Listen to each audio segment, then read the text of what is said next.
El tema de hoy es cisticercosis humana. Habíamos estudiado la clase de la semana pasada lo que era teniosis o teniasis, ¿no es cierto? En la cual el hombre era hospedero definitivo de la Tenia solio y Tenia saginata, y el ganado, ya sea el ganado porcino, era hospedero intermediario de esta teniasis, o sea que albergaba el estadio larval, igual que el ganado vacuno para la Tenia saginata. Sin embargo, aparece una zoonosis, porque esto sí es una zoonosis, en que el hombre adquiere la cisticercosis, o sea, adquiere la larva que no es común en otras parasitosis. Es decir, si el hombre era hospedero definitivo, no podría ser hospedero intermediario. Sin embargo, en esta parasitosis, el hombre actúa como haciendo las veces del hospedero intermediario, en este caso, el ganado porcino. Y bueno, no se da para el ganado vacuno, aunque hay algunos reportes muy antiguos en realidad, de unos 20 casos que decían que era un cisticercos de Tenia saginata el que estaba afectando al hombre. Pero eso es a nivel mundial y después de muchos años. Pero finalmente se ha establecido ahora con pruebas bioquímicas y moleculares que es de Tenia, solamente es de Tenia solio. Entonces uno se hace la pregunta y dice, ¿y por qué, no? Si los dos son larvas de un Tenia que tiene el hombre, ¿por qué no? Al parecer es que el hombre comparte muchos determinantes antigénicos, probablemente, o la inmunidad con el cerdo. Tal es el caso que incluso se puede usar piel de cerdo para grandes quemados, y lo cual no funcionaría con la piel del ganado vacuno, ¿no? Entonces, además el tipo de alimentación es muy similar, el cerdo es omnívoro, el hombre también, mientras que el ganado vacuno solamente es herbívoro. Entonces, por ahí parece que está la explicación por qué el hombre puede hacer cisticercosis con la larva de Tenia solio y no con la larva de Tenia saginata. Bueno, entonces la cisticercosis humana es la infección del hombre por larvas de Tenia solio, localizadas en diferentes órganos y tejidos, y se adquiere por ingerir huevos de la Tenia solio, ¿no? ¿Se acuerdan que en el caso, cuando el hombre hacía la teniasis y el ganado hacía la cisticercosis, el hombre se infectaba por comer carne de cerdo y el cerdo se infectaba por comer huevos de Tenia solio que eliminaba el hombre en sus heces. Entonces acá es por huevos, ya no es por carne. Entonces, esta enfermedad es causada por la larva de Tenia solio, que antiguamente, como les dije la semana pasada, se le conocía como Cisticercus cellulose, ¿no? Bien, acá están viendo una imagen de cortes de cerebro con cisticercos. Miren, estos son los cisticercos, que miden más o menos 1 centímetro. Y la parte densa que están viendo acá corresponde a lo que es el escólex de la futura tenia. Lo demás es líquido y después hay una membrana, ¿no? Entonces esto es una infección masiva en una persona en varios cortes. Entonces el cisticerco es esta larva de Tenia solio, que es el cisticerco, y como ustedes están viendo ahí, es una estructura vesicular, o sea, que tiene líquido en su interior, que tiene una membrana blanquecina, y en el interior presenta un escólex que está invaginado, ¿no? Esa es la característica, mide más o menos 1 centímetro de largo. Estos son ovalados realmente, ¿no? Y acá vemos que puede haber dos tipos de cisticercos. El vesicular, que están viendo a la izquierda, que es, digamos, el más frecuente, el más común, el que, digamos, entre comillas, normal, ¿no? Este es el vesicular, que tiene, si ustedes pueden ver acá, ¿no? Se ve incluso la cavidad que debe estar de líquido, y acá está el escólex. Muy bien. Esta es una tomografía axial computarizada que permite ver, debe ser esta una resonancia, se ven muy bien los Scolex. Miren acá. Entonces acá hay una infección masiva en el cerebro, ¿no? Y el otro cisticerco es este, que es un cisticerco racemoso. Ustedes están viendo acá como si fuera un racimo de uvas. Este se llama cisticerco racemoso. Por muchos años se considera que era otra especie de cisticerco, o sea, otra especie, mejor dicho, era una larva de otra especie, de tenia. Pero ya se han hecho los estudios genéticos, moleculares, y se ha demostrado que es el mismo de Tenia solio, solo que ha degenerado por algunos motivos. Y también lo raro es que siempre se encuentra en la base del cerebro, en las cisternas de la base, ¿no? Cerca de las meninges, pero no se encuentra, por ejemplo, en el parénquima. Nunca se encuentra en el parénquima un cisticerco racemoso. Entonces pareciera que por alguna situación especial, este cisticerco racemoso ha degenerado y se ha convertido pues en esta estructura que puede llegar a tener unos 10 centímetros, mucho más grande que el vesicular, mucho más agresivo, por supuesto. Entonces son los dos tipos de cisticercos que tenemos, vesicular y racemoso. Lógicamente vesicular es el más común de todos ellos. Y este es un cisticerco intoto, quiere decir completo. Entonces lo único que hemos hecho es sacar un cisticerco del ganado, generalmente para obtener esta muestra. Y vean, acá están sus membranas, lo hemos colapsado, ya ha perdido el líquido. Y al ver en su interior vamos a ver acá los ganchitos, las ventosas, y todo esto es el repliegue del Scolex que está invaginado. Estas son las membranas, ¿no? Muy bien. Y este es un cisticerco evaginado. Miren, cuando llega el cisticerco que está en la carne del cerdo al intestino del hombre, sufre la acción de los jugos gástricos, pancreáticos, etc., y se evagina. Toda esta estructura se hace que salga el Scolex con sus 4 ventosas, una doble corona de gancho, y esto se fija con el cuello. Todo esto se va a perder después y empieza el desarrollo de la tenia. Pero esto es cuando tiene una persona una tenia.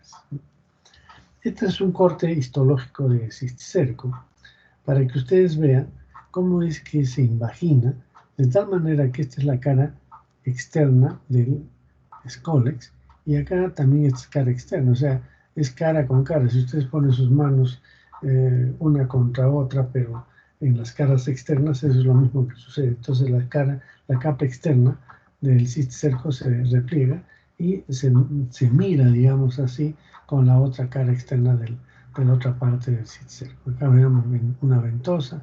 Entonces acá está invaginado el cisticerco y tiene sus capas acá, ¿no?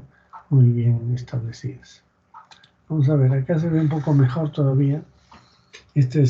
Vean, esto es músculo de cerdo, porque esto es un corte de cerdo.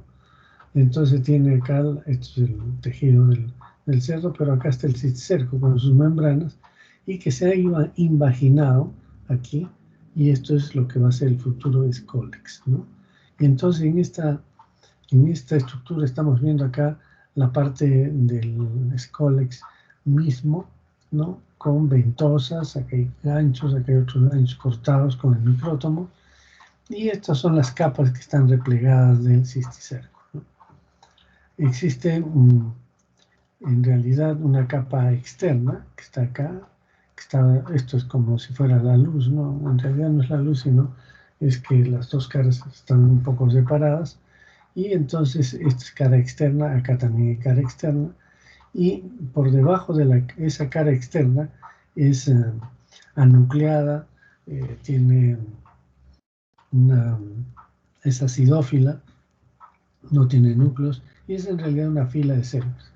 Después tenemos por debajo una capa de tejido conjuntivo laxo, tenemos una capa de un tejido conectivo muy pequeña debajo de la capa acidófila externa, y que es también muy pocas células hay. Y por dentro la capa interna sí es un tejido conectivo laxo, y que ahí se suele encontrar algunas estructuras redondeadas que se llaman los corpúsculos calcáreos. típico de estos cestos. Entonces esto viene a ser pues el escólex invaginado dentro de lo que es el cisticerco en un corte histológico. Bien, entonces esa es la morfología que interesa conocer. Veamos cómo es el ciclo de esta parasitosis. El ciclo es un poco complejo porque tiene varias formas. En primer lugar, repasemos un poco lo que es la teniosis. Cuando hablamos de teniosis, el hombre posee acá la tenia sóleo, ¿no es cierto?, en el intestino, y elimina prolóteos huevos que contaminan el suelo, y ahí el cerdo se los come, y el cerdo va a ser el cisticerco, o sea, el estadio larval en su musculatura. Y cuando el hombre come carne de cerdo con cisticercos, a partir del cisticerco se va a desarrollar una tenia. Eso es para teniosis. Acá la cosa es un poco diferente. ¿Por qué? Porque el hombre hace las cosas como si fuera el cerdo. Entonces se va a infectar al ingerir huevos de la tenia que otra persona tiene o que ha eliminado por contaminación de verduras, porque lógicamente el cerdo come proglótidas porque es coprófago, pero el hombre no, pero puede ingerir a través de verduras, de agua o a través de las manos también, puede ingerir los huevos que una persona eliminó en sus heces. Y entonces se los lleva a la boca. ¿Y qué va a pasar en el hombre? En el hombre va a pasar que este huevo tiene que sufrir la acción de los jugos gástricos en el estómago para que después cuando pase el huevecillo al el intestino delgado eclosione y permita la salida del embrión hexacanto. Estoy refiriendo lo mismo que pasa en el cerdo. Entonces, el hombre ingiere los huevecillos, estos huevos pasan por el estómago, se activan, llegan al intestino, se rompe el huevo, se eclosiona y sale el embrión hexacanto.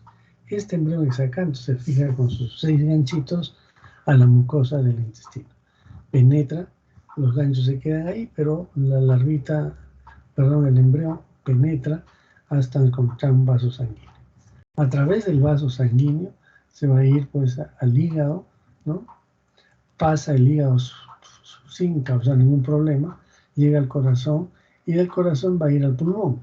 Pero en el pulmón no hace ciclo de Loos, sino que regresa otra vez por la circulación hacia el corazón nuevamente. Y de ahí va a ser enviado por la aorta a cualquier tejido, ¿no? Puede ir al cerebro, puede ir a los ojos, al tejido celular subcutáneo, al músculo, etc. Entonces eso es lo que sucede. Y llega allí este embrión hexacanto, que ahora ya no es hexacanto porque ya no tiene ganchos, le llamamos oncósfera, y en 3 meses va a vesiculizarse, va a llenarse de líquido y va a formar el cisticerco que lo estamos viendo acá. Claro que está en el cerdo y el músculo. En el hombre lo puede hacer en los ojos, en el cerebro, en el músculo también, en el tejido celular subcutáneo. Y entonces, eso es lo que pasa. En 3 meses ya el cisticerco está completamente desarrollado y está en sus tejidos del hombre. Lógicamente ya no va a continuar el ciclo porque el hombre no sirve, no está en la cadena alimenticia de otros animales, ¿no? Entonces, ven, ahí está, por ejemplo, este está en el cerebro y ahí se queda. Bien, eso le llamaríamos heteroinfección. Es decir, que el hombre va a infectarse con las heces que tienen huevos de tenia sóleo de otra persona, ¿no? Pero hay una autoinfección externa. Y entonces en la autoinfección externa sucede que la persona está eliminando, pero para la autoinfección, para que exista autoinfección y existe cisticercosis, la condición sine qua non para que suceda esto es que la persona tiene que tener tenia. Una persona que no tiene tenia solo en su intestino no hace autoinfección ni interna ni externa en el caso de cisticercosis. Entonces, como tiene la tenia, elimina huevos y en sus heces y él puede contaminar sus manos con sus propias heces y después se las lleva a la boca. Eso se llama autoinfección externa o ciclo ano-mano-boca también. Sin embargo, puede haber también una autoinfección interna. En este caso, como en el caso de Immunolepis, ¿se acuerdan? el huevo llega, está en la tenia, esta tenia está en el intestino, y por cualquier motivo hay vómitos, y estos vómitos hacen que estos huevecillos que están en el intestino puedan regresar hasta el estómago. Si regresan al estómago se activan, y al activarse y regresar nuevamente al intestino ya están listos para eclosionar y penetrar a la mucosa y alcanzar un vaso sanguíneo y completar todo el ciclo. Eso es la autoinfección interna. Vamos a ver acá con más detalle este tema. Entonces, ¿cómo es la heteroinfección? La heteroinfección, el huevecillo es ingerido por esta persona, pero a partir de heces de otra persona. Entonces, por eso se llama heteroinfección. Y entonces, al ingerir huevos, no hace teniasis, solamente la teniasis se hace cuando se ingiere cisticercos. Acaba de ingerir huevos. Y este huevecillo llega a la boca, se activa en el estómago, alcanza el intestino, y a través de la mucosa del intestino alcanza un vaso sanguíneo, va hasta el hígado, el corazón, pulmón, regresa al corazón, y de ahí se dispara a cualquier tejido, como en este caso al cerebro. Entonces eso es la heteroinfección. Pero en la autoinfección puede ser endógena, ¿cierto? Es decir, ¿qué es lo que ha pasado?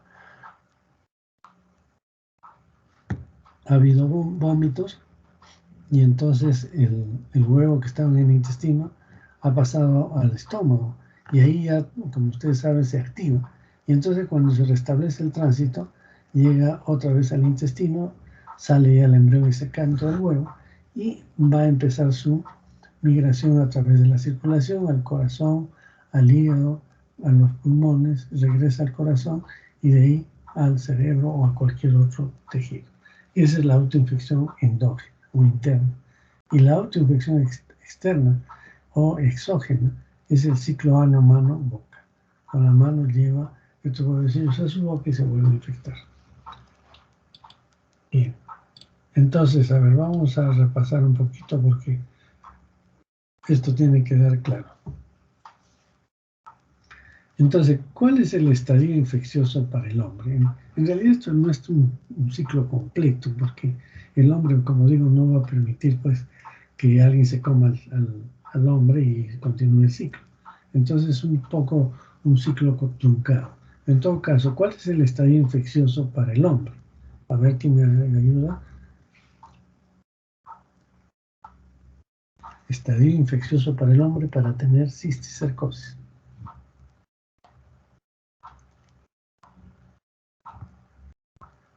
¿Me escuchan? ¿Sí?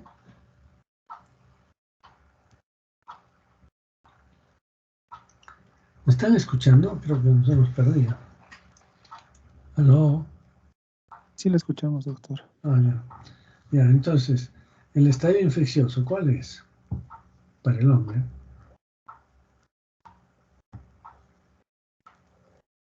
El huevo ensacando. El huevo con un embrión exacante. Muy bien. A diferencia de la teniasis que era el cisticerco. Recuerda, mucho cuidado, no hay que confundir. Cuando uno come carne de cerdo, lo que va a desarrollar es una tenia. Pero si come huevos de la tenia solo, no va a desarrollar la tenia. Va a desarrollar el cisticerco igual que el cerdo. Entonces, los mecanismos de infección, heteroinfección, que viene de otra persona, la autoinfección externa, ciclo ano-mano-boca, y la autoinfección interna es cuando los huevos por vómitos regresan al estómago. Tuvimos una paciente muy interesante en este aspecto. Era una enfermera que de pronto empieza a convulsionar, ¿no? Y entonces la llevan al hospital, le hacen pasar las convulsiones, pero le comienzan a hacer el estudio y le encuentran en una tomografía, le encuentran una cisticercosis cerebral, con varios cisticercos en el cerebro, que estaban desencadenando las convulsiones. Entonces, como era enfermera, se pensó que se había contagiado con huevos de tenia de algún paciente que presentaba teniasis. Sin embargo, le hicimos el examen de heces y ella tenía una tenia en el intestino.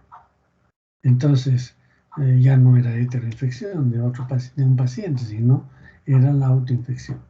Ahora, autoinfección externa, una persona adulta, enfermera que sabe medidas de bioseguridad, etc. Entonces, prácticamente esto no era posible. Entonces estábamos pensando en una autoinfección interna. Y se le hizo la anamnesis. ¿Y qué resulta? Que un año antes ella había tenido un embarazo y este embarazo le causó lo que se llama hiperemesis gravídica. ¿Qué significa eso? Que durante los primeros 3 meses estaba vomite y vomite, no consentía ningún alimento. Y entonces ese vómito frecuente hizo que algunos huevos de la tenia que ya tenía ella pasaran al estómago, se activaron y cuando regresaron al intestino ya se metieron por la mucosa, alcanzaron vasos sanguíneos y se fueron al cerebro. Y entonces esa es la forma como adquirió la enfermedad esta enfermera, ¿no? Bien, ¿y cuál es la localización entonces del cisticerco? En realidad puede estar en varios tejidos, ¿no? Hemos visto en el cerebro, en el mismo cerebro puede estar en el parénquima, puede estar en los ventrículos, ¿no? Puede estar en la base del cerebro, puede estar en varios sitios en realidad. Y también puede estar en músculo, piel, o sea, tejido celuloso cutáneo, etcétera, etcétera. Entonces la localización es múltiple. Quizás donde más desarrolla es en el cerebro y el músculo también. Entonces ya hemos visto esto. Bien. ¿Cuál es la patogénesis? ¿Cómo es que este cisticerco causa daño? En primer lugar, hay un daño mecánico, ¿no es cierto?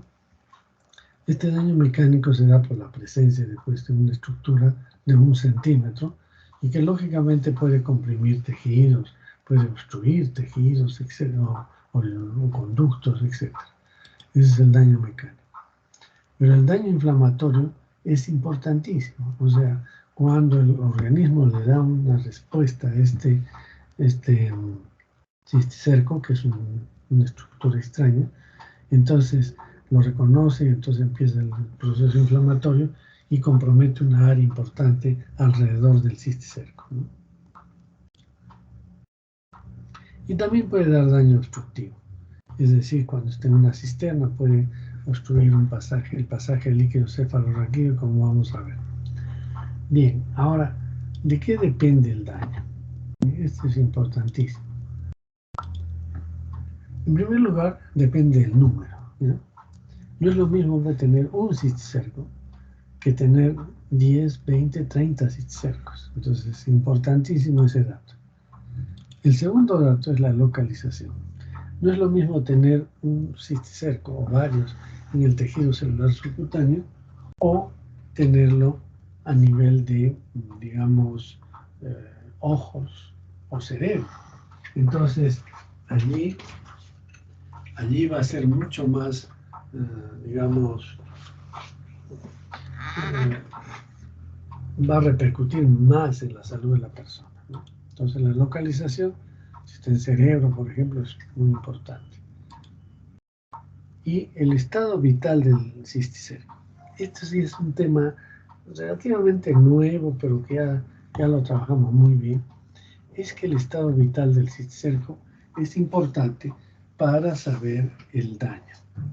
Entonces, uno puede pensar que el cisticerco cuando está vivo es cuando más daño causa. Y aquí se da lo inverso. Más bien cuando empieza a morir el cisticerco, empieza el daño, ¿no? Les refiero también a otro caso que vimos en el Instituto de Medicina Tropical von Humboldt. Y entonces estábamos allí y empezaba recién el tratamiento con praziquantel. Esto les refiero porque estoy hablando del año 84, no, del año 87, 88, 88, 89. En esa época empieza el tratamiento, en la década del 80 en realidad empieza el tratamiento con praziquantel. Pero para que se dé el protocolo, incluso el laboratorio obsequia el medicamento, lo que tenía que hacerse era tener una tomografía. Entonces, en Cayetano Heredia, en el Instituto de Medicina Tropical, compran el tomógrafo y entonces a ellos les dan para que traten a los pacientes con praziquantel. Entonces, muy bien, comenzaron el tratamiento de varios pacientes y comenzó a ir muy bien, pero de pronto había un paciente que tenía múltiples cisticercos en el cerebro, en el parénquima cerebral. Y se le dio el tratamiento y cuando fuimos a pasar visita al día siguiente había fallecido. ¿Y de qué había fallecido? De un enclavamiento de amígdalas. Ustedes saben eso por anatomía, ¿no es cierto? Es cuando aumenta la presión del líquido cefalorraquídeo y las amígdalas cerebelosas se enclavan pues en el agujero occipital y le causan la muerte al paciente. Entonces este paciente que le hicieron la necropsia tenía edema cerebral agudo, un edema cerebral increíble, debido a que al morir los cisticercos con el tratamiento murieron casi simultáneamente y entonces el organismo lo reconoce ya como extraño y comenzó a producir una inflamación alrededor de cada cisticerco y como eran muchos se produjo un edema cerebral agudo y la muerte del paciente. Entonces esto que reveló, se hizo en la publicación y aparecieron muchas publicaciones a nivel mundial y dijeron que era el proceso inflamatorio el que había matado a los pacientes.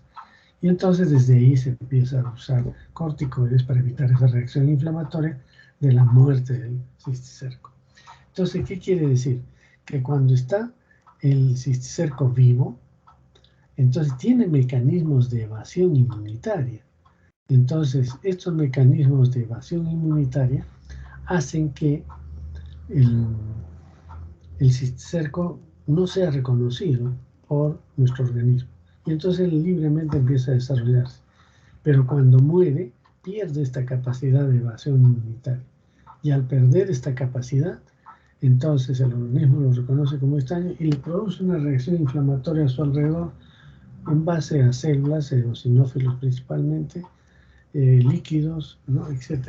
Y entonces eso es lo que da la manifestación clínica.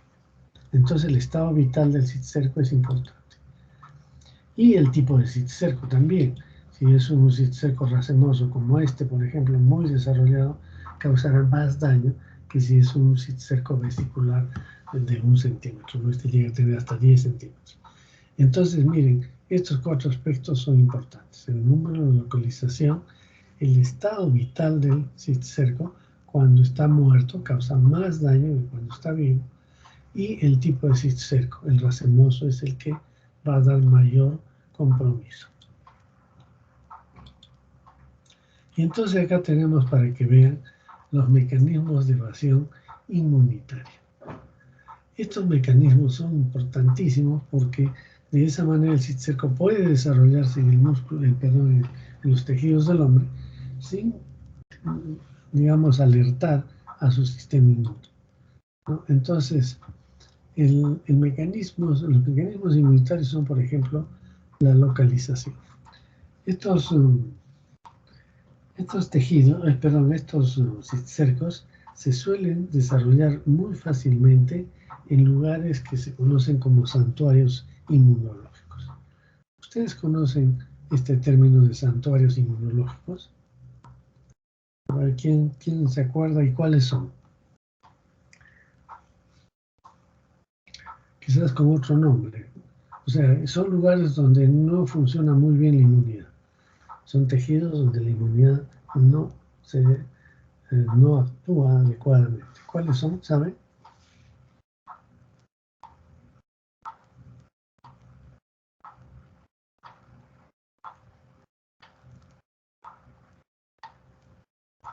A ver, jóvenes, hoy están medios, el partido los ha alterado, no han dormido bien. ¿Qué dicen? ¿Qué santuarios inmunológicos conocen?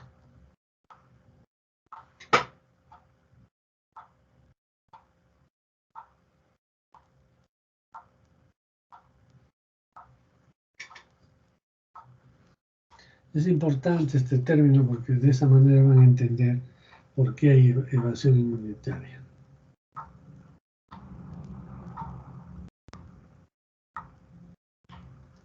A ver, jóvenes.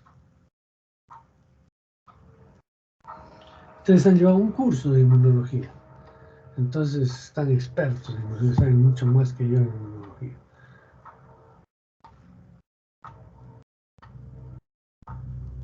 Doctor, el cerebro. ¿Cómo? ¿Cómo? A ver, no te he escuchado bien. El cerebro. Muy bien. El También cerebro los es testículos. muy bien. Por la barrera hematoencefálica, el cerebro no responde bien inmunitariamente. Testículos también. Y ojos también, ¿no? En este caso, los dos órganos más afectados son el cerebro y ojos. Testículo no he visto cisticercos en testículo, pero bueno, entonces la localización es importante, ¿no? En estos lugares hay una evasión inmunitaria y la persona no se da cuenta de que está infectada. Otro hecho importante son las variaciones antigénicas. ¿Qué quiere decir esto? Que el cisticerco tiene una membrana donde hay muchos determinantes antigénicos, millones, pero solo expresa algunos cuantos, no los expresa todos. Entonces el sistema inmune actúa sobre esos determinantes antigénicos produciendo anticuerpos y todo el sistema inmune. Sin embargo, pasa un tiempo, unos 3, 5 meses, y de pronto se cambian todos esos determinantes antígenos, se esconden, por así decir, los que estaban expresados y aparecen otros. Conclusión, el sistema inmune nuevamente tiene que trabajar para tratar de bloquear esos determinantes antigénicos. Y así, cada cierto tiempo, cambia sus determinantes antigénicos. Esto de variaciones antigénicas es muy frecuente en parasitosis. Se sabía que, por ejemplo, en T. cruzi se daba esto, ¿no? ¿Y qué es lo que sucedía?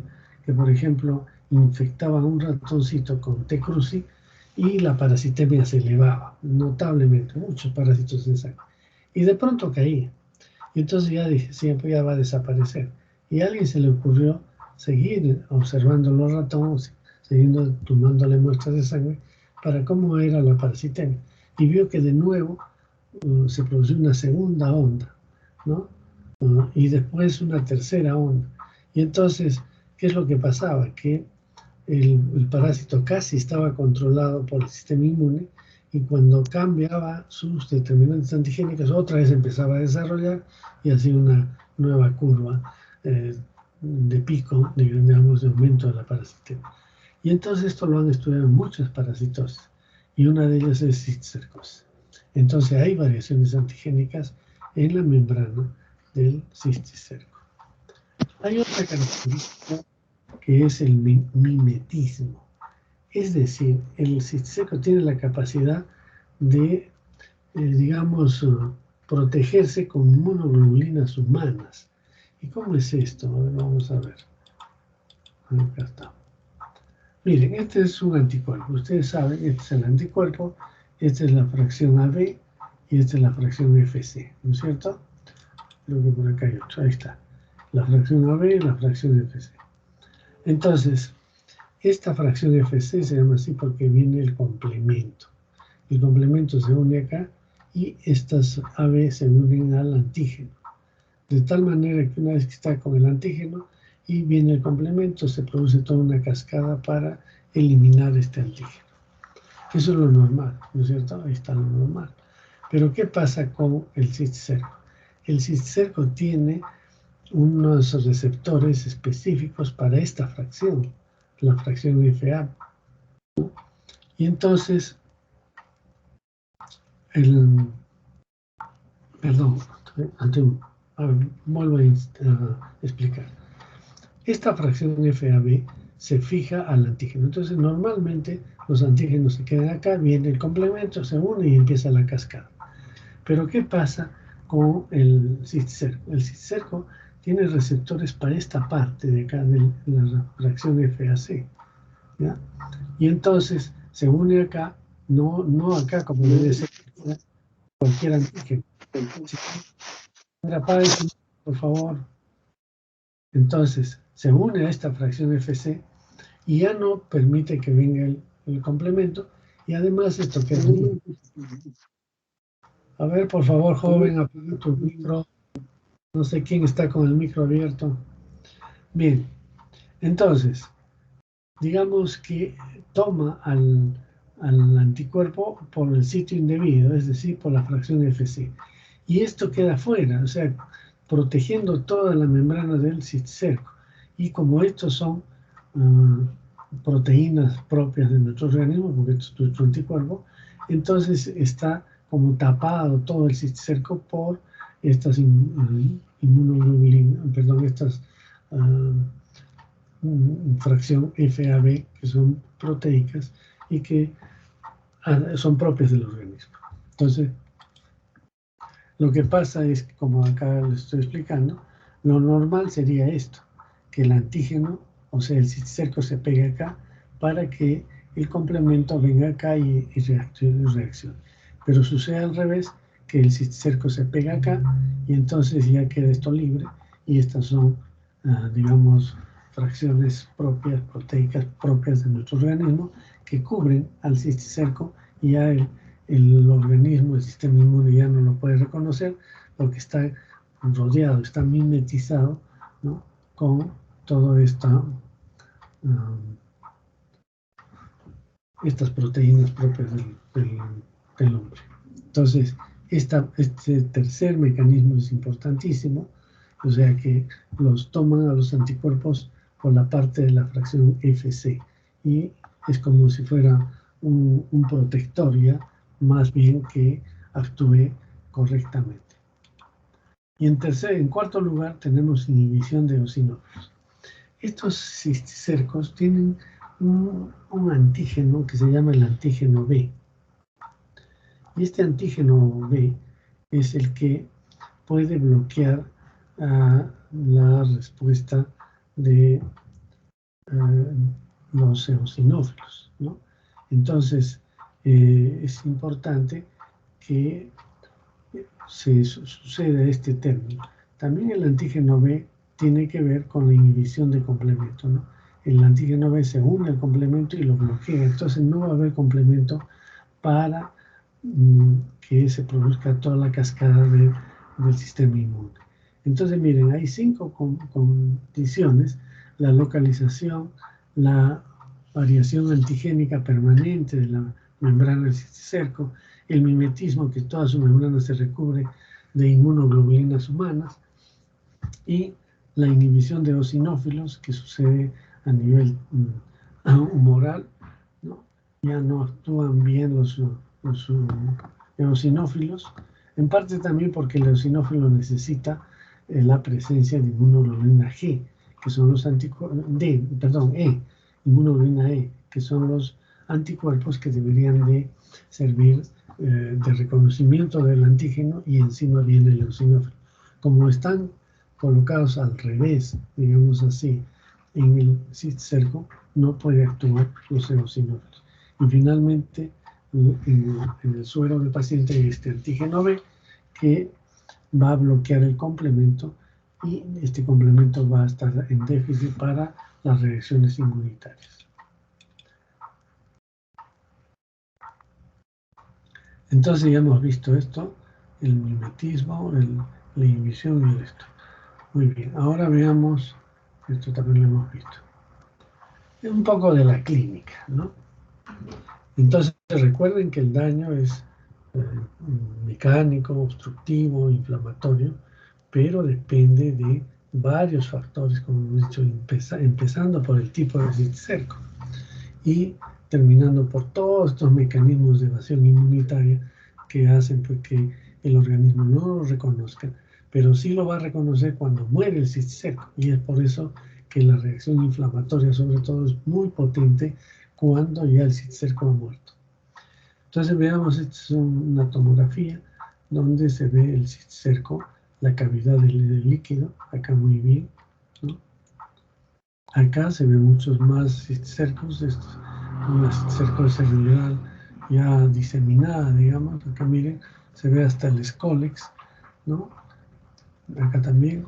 Entonces, eso es esto. Ahora, en la clínica, lo más importante es que hay algunos síntomas que son propios de una cisticercosis cerebral. Estamos hablando de cisticercosis cerebral porque es, digamos, la más importante desde el punto de vista de patología, pero también es importante desde el punto de vista de presentación, de frecuencia de presentación. Entonces, el cuadro convulsivo, o sea, la epilepsia, es una de las manifestaciones más frecuentes de la cisticercosis cerebral. Y entonces, no sé si ustedes han visto alguna vez a un paciente convulsionar y entonces pierde el conocimiento, se cae y empieza a convulsionar con contracciones musculares que le producen apnea, no respira el paciente, se muerde a veces la lengua, hay que tener cuidado, ustedes deberían, supongo que han hecho esta parte para prevenir y poder actuar, no se está llevando un curso de primeros auxilios, me parece. Entonces esto es importantísimo, hay que voltear al paciente para que no se aspire y también ponerle un pañuelo en la boca para que no se muerda la lengua. Y después pasa esto unos minutos y después pasa y el paciente ni se acuerda de lo que le pasó, ¿no? Solo se acuerda que se cayó. Entonces esa es la epilepsia. Entonces el síntoma más frecuente en nuestro medio es la epilepsia. Entonces, cuando ustedes tienen un paciente con epilepsia, es parte de su trabajo hacer el diagnóstico diferencial y ver cuál es la causa de esa epilepsia. Y no pueden dejar de considerar la cisticercosis, ¿no? Porque relativamente es frecuente en nuestro medio. La otra manifestación frecuente a nivel cerebral es la hipertensión endocraniana. ¿Qué es lo que pasa aquí? Ustedes saben que a nivel... Vamos a ver una imagen acá. En estas cavidades existen los plexos coroideos y estos plexos coroideos son, digamos, un acúmulo, un ovillo de vasos y allí suele formarse a veces un cisticerco. Y de pronto, con cualquier movimiento, se desprende y comienza a flotar el cisticerco en el líquido cefalorraquídeo. Pero en algún momento puede entrar y meterse al cuarto ventrículo. Y si se mete al cuarto ventrículo, obstruye el pasaje del líquido cefalorraquídeo para que sea absorbido. Normalmente el líquido cefalorraquídeo se produce permanentemente y se elimina también, sobre todo que pase por un espacio pequeño como es el cuarto ventrículo. Y entonces se enclava ahí el cisticerco y aumenta la presión aquí a nivel de las cisternas, ¿no? Entonces, al aumentar la presión, la masa encefálica se comprime contra la caja craneana porque es una persona adulta, no tiene posibilidad de expandirse esta capa ósea, y entonces se comienza a presionar toda la masa encefálica y esta parte empieza a desplazarse hacia abajo. Entonces, eso se llama hipertensión endocraniana, que aumenta la presión del líquido cefalorraquídeo a nivel de las cisternas del cráneo, ¿no? Y entonces, ahí tenemos una de esas imágenes que nos demuestran. ¿Y qué va a producir esta hipertensión endocraniana? Lo primero que va a manifestarse es con cefalea, una cefalea intensa, global, que desespera al paciente, ¿no? Entonces, ese es el primer síntoma. Entonces, la hipertensión endocraniana se manifiesta por cefalea global intensa. Segundo, comienza a presionarse a nivel de los vasos que están en la papila, ¿no? En la papila óptica, acá están los vasos, y estos vasos por la presión son presionados aquí y comienza a haber isquemia de esta zona. Y luego va a haber una inflamación. O sea que va a haber un edema de papila, ¿no? Que lo vemos acá, miren. Este es, por ejemplo, este es normal, ya este es un papiledema, ya se pone, miren acá, se notan muy bien los bordes, y acá no, ya se pone difuso, acá peor, estamos viendo, y acá peor todavía. Entonces hay un edema de papila. ¿Y cómo se manifiesta el edema de papila? Se manifiesta por trastornos visuales que puede ser desde visión borrosa hasta finalmente ceguera, ¿no?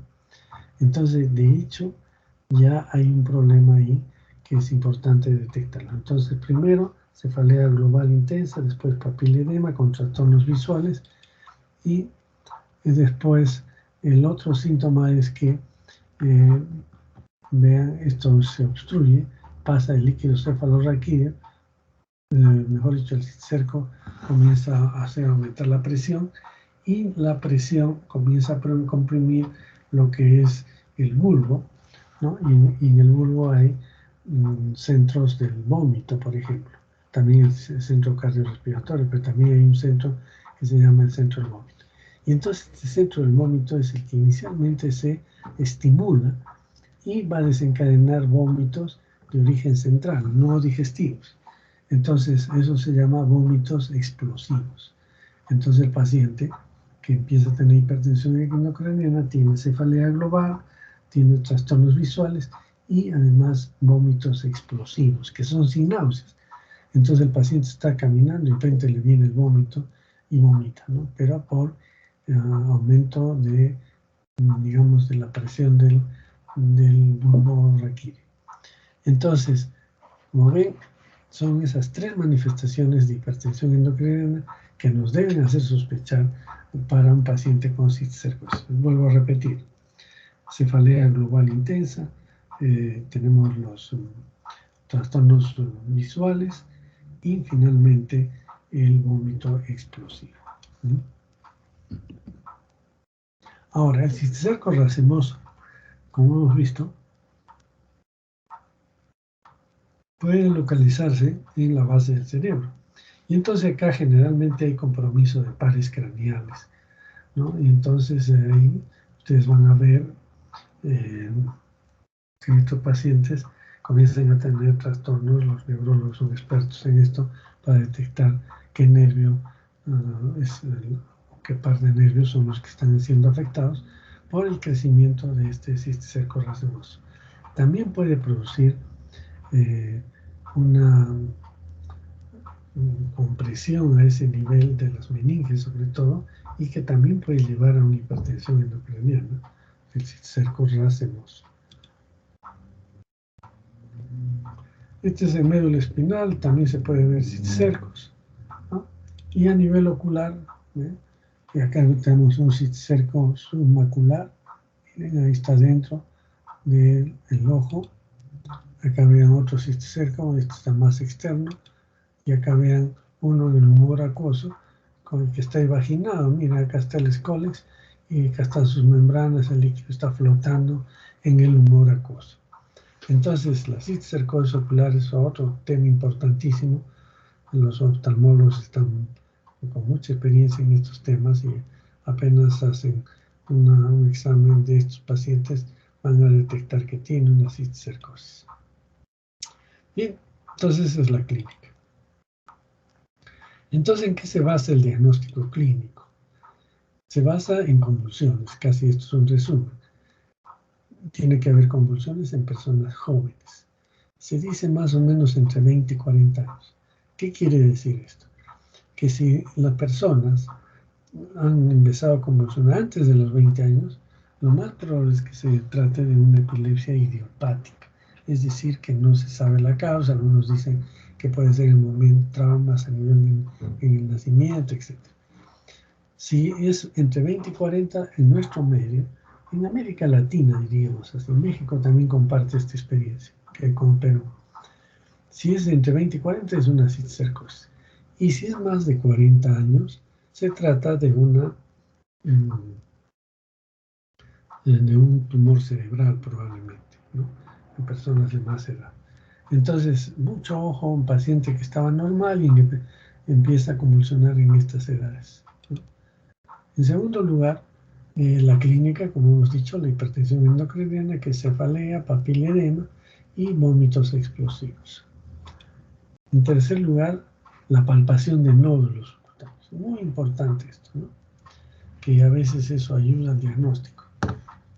También tuvimos un paciente que era un industrial aquí en Arequipa, tenía bastante dinero y que estaba festejando su cumpleaños en una parrillada de su patio y de pronto empieza a convulsionar. Lo llevaron al hospital, le hicieron pasar las convulsiones con anticonvulsivantes y le dijeron que tenía que irse a Lima a hacerse estudiar porque en esa época no había tomografía en Arequipa, no había nada para hacer estos estudios.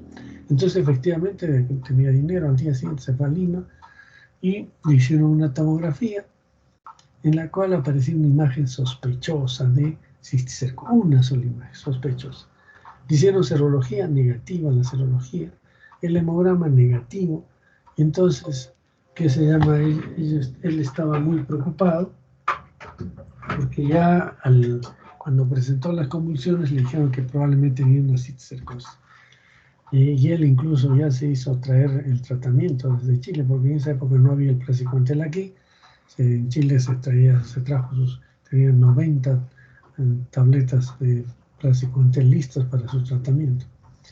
Y entonces, pero cuando le llegan esos resultados que era dudoso y que esto, entonces nos consultó. ¿Y qué es lo que hicimos? Lo que hicimos es palpar toda su piel. Comenzamos a buscar nódulos en el tejido celular subcutáneo. Y le encontramos dos. Uno en la escápula, a la altura de la escápula, y otro nódulo importante a nivel del mentón, en el mentón. Entonces lo mandamos a la cirugía para que le hagan una biopsia y el mentón era un nódulo de grasa,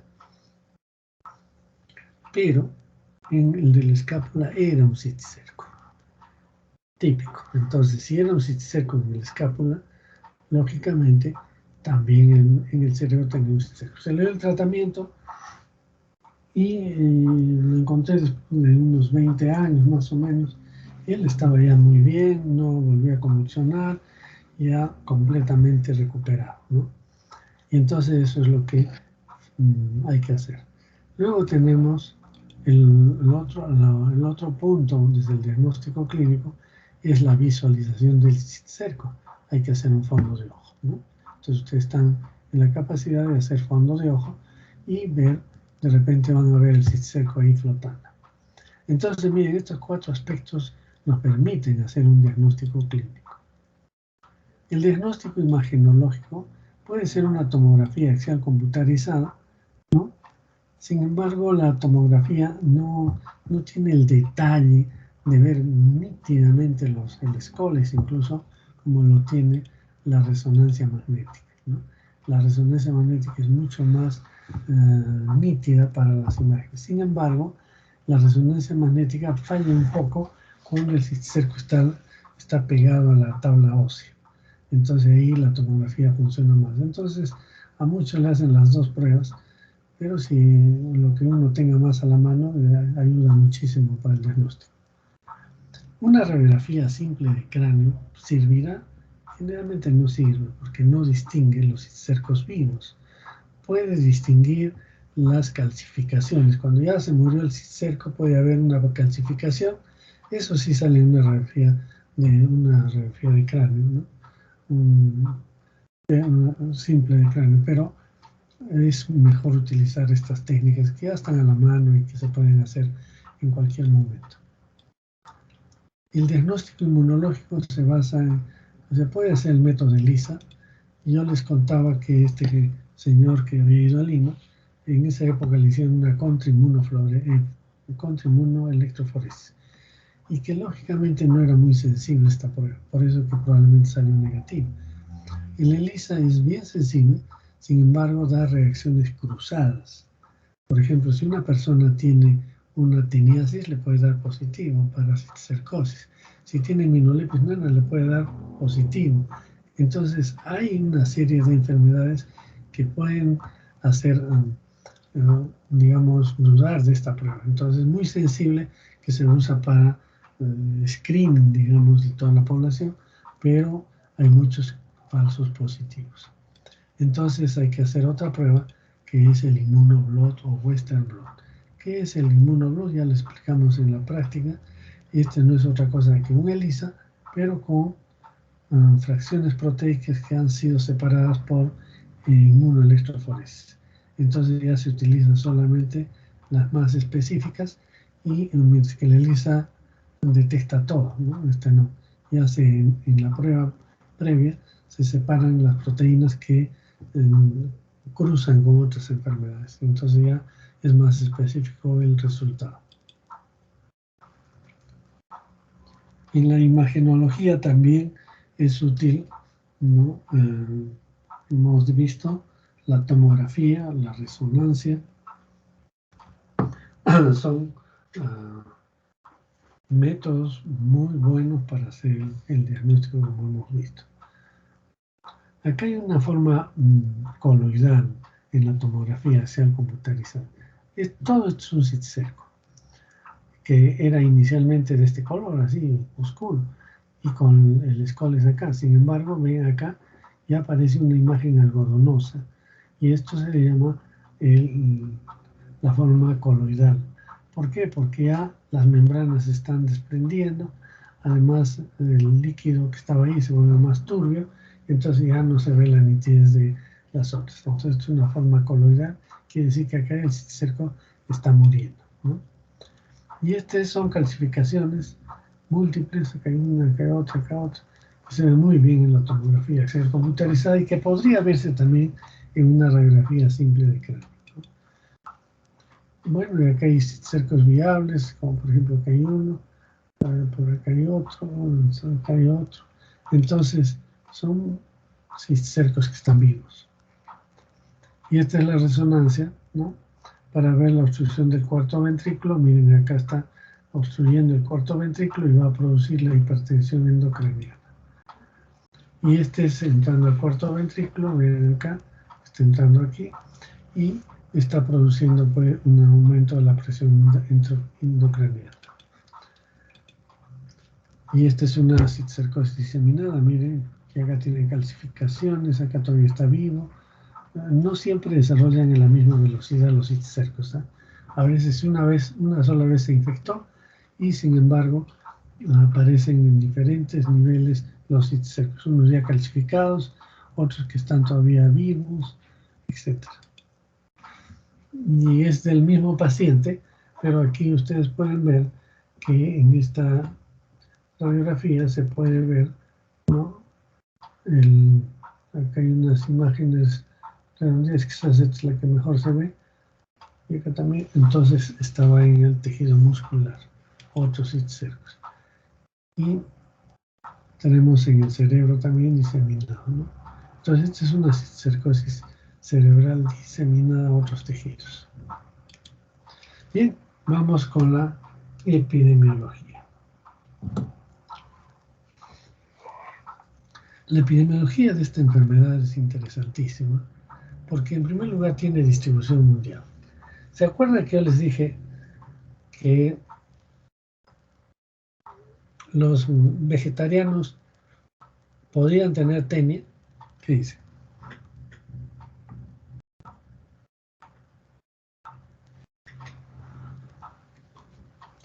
A ver, contesten, por favor. ¿Un vegetariano puede tener teniosis?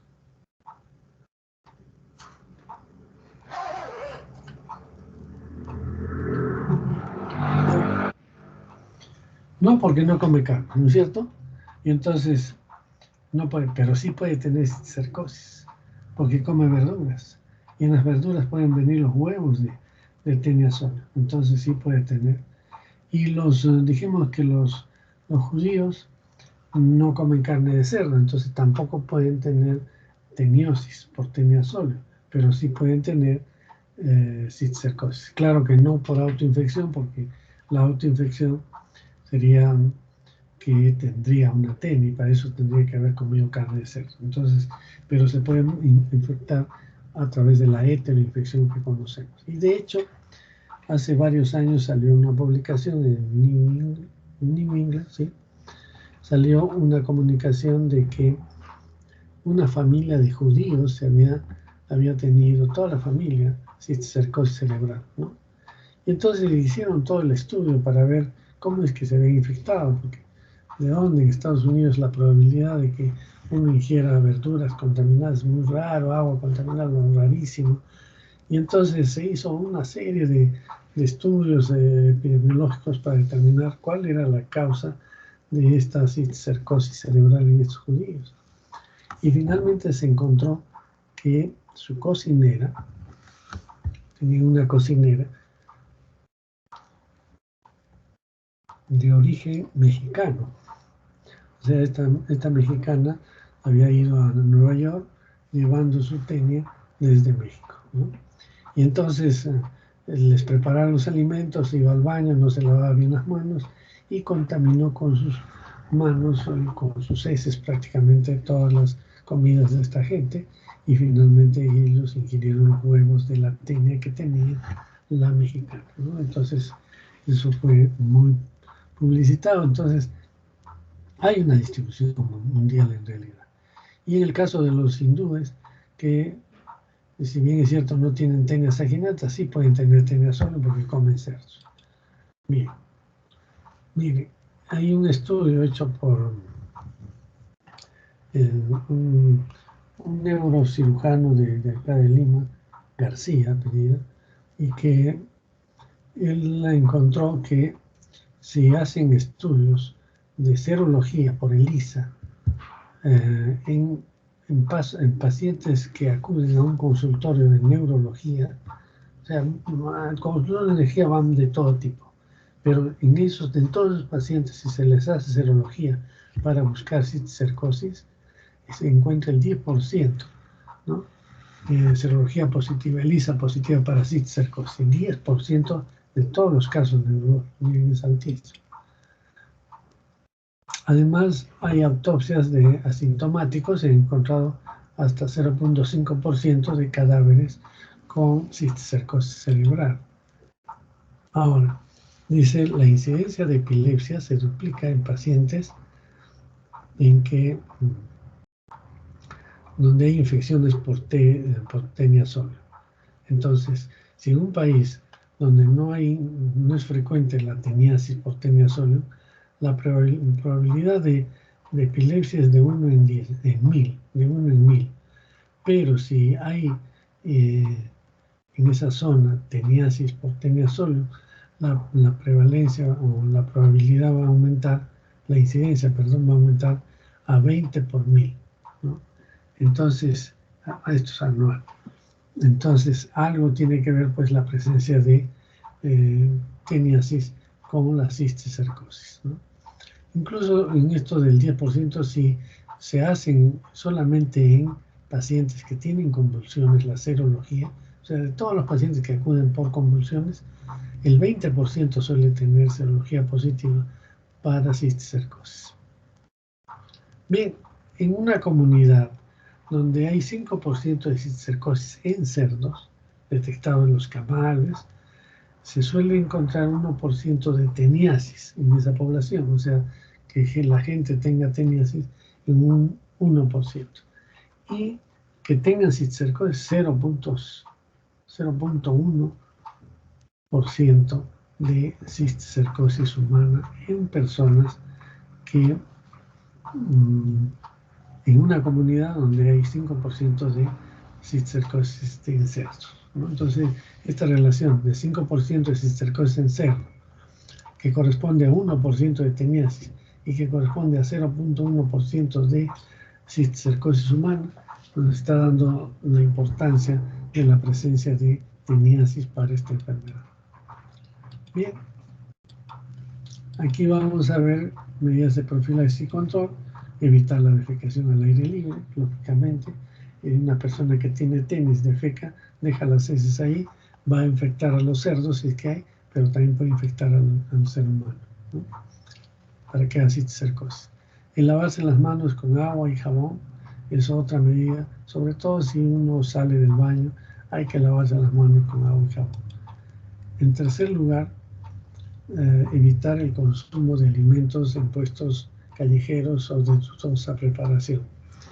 ¿Recuerdan este paciente que les digo que era un industrial?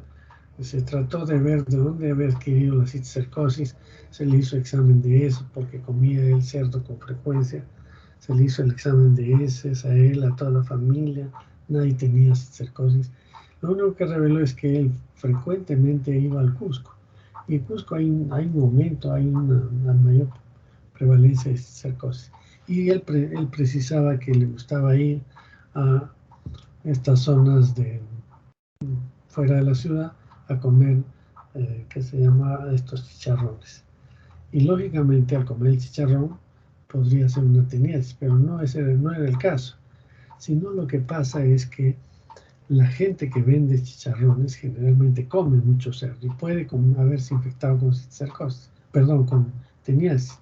Y como está en la venta ambulatoria, no tiene donde defecar, va a cualquier sitio, defeca, después viene y se lava en el baldecito donde tiene los platos para lavar, ahí atender a la gente.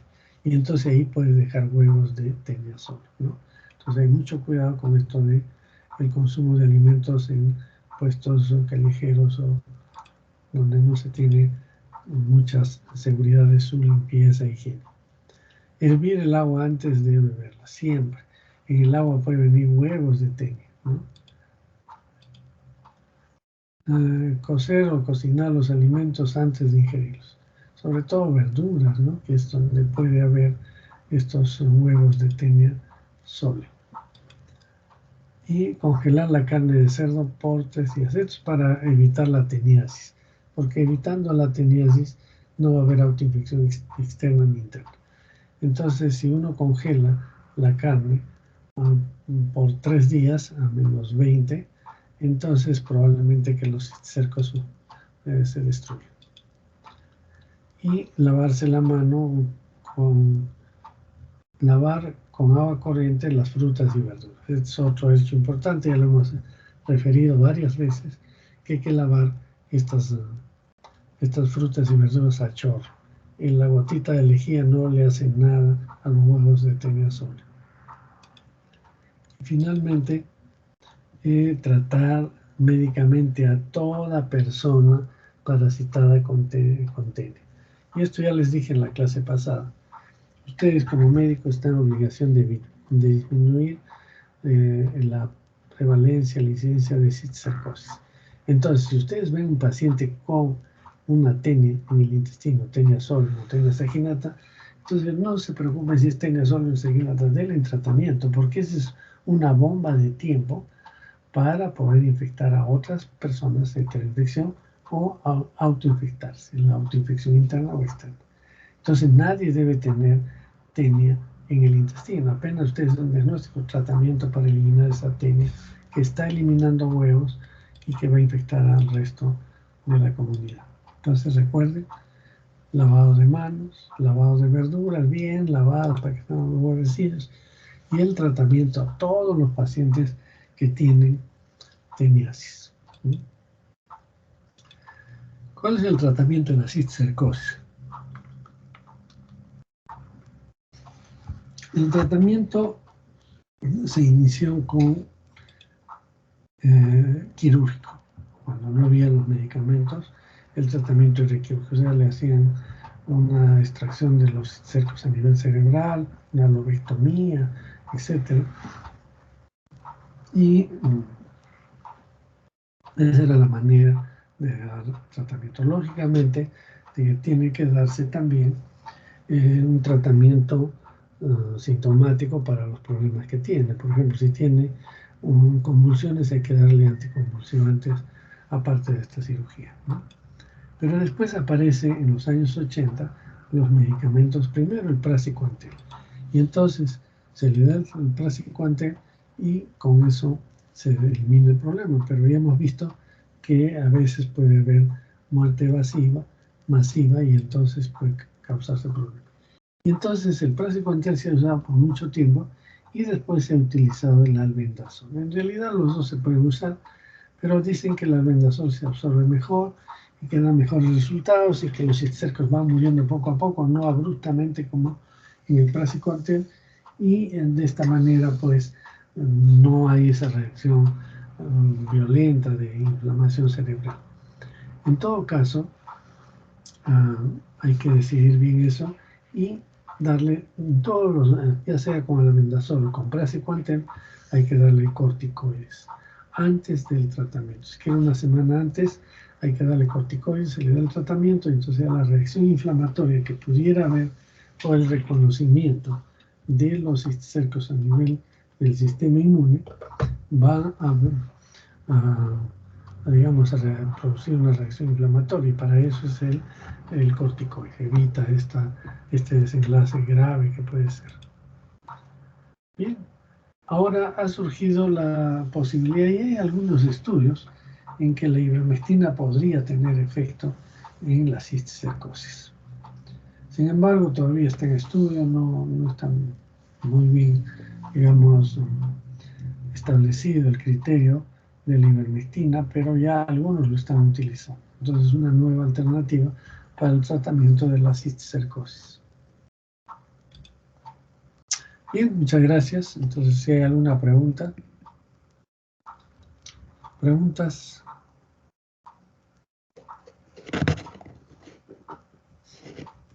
¿No hay preguntas?